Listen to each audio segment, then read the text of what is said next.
Lots of information given in this question, so let's read it really carefully. Megan has 2 boxes. There are X beads in box A. 7 of those X beads are white. The rest of them are black. There are also X beads in box B.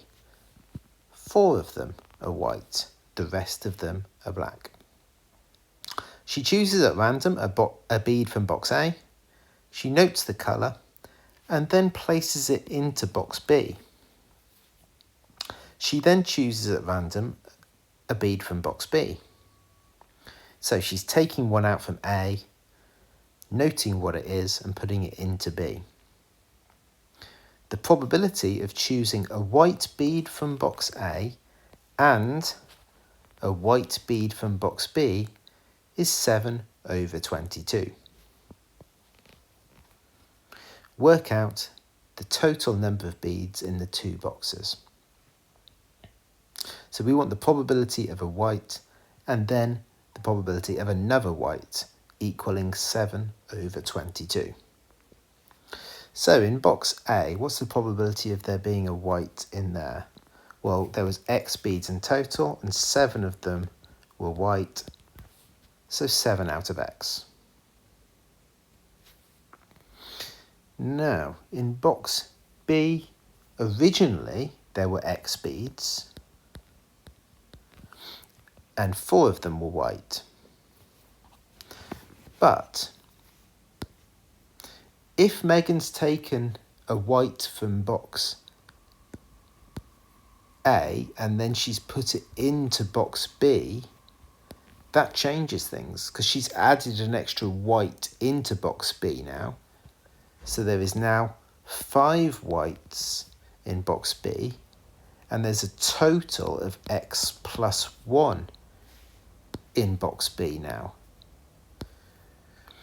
So if she took a white out of box A and put it into box B, this is the new probability that she will get a white from box B.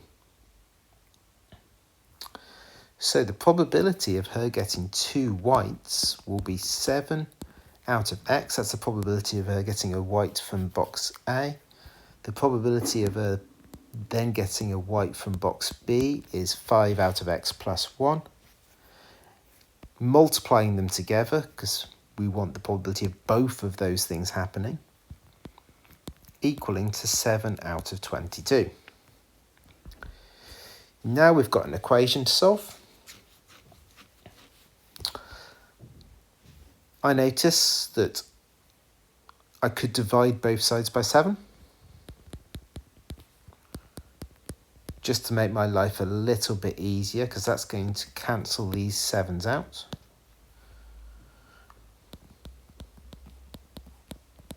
And make the numbers a bit smaller, a bit easier to deal with. Right, let's multiply these fractions then. We've got the 1 times 5 is 5. The x times x is x squared, and the x times the 1 is x. Let's cross multiply, so we'll times the right-hand side by 22. So 5 times 22 is 110. And we'll times the right-hand side by the x squared plus 1. So 1 times x squared plus 1 is x squared plus 1.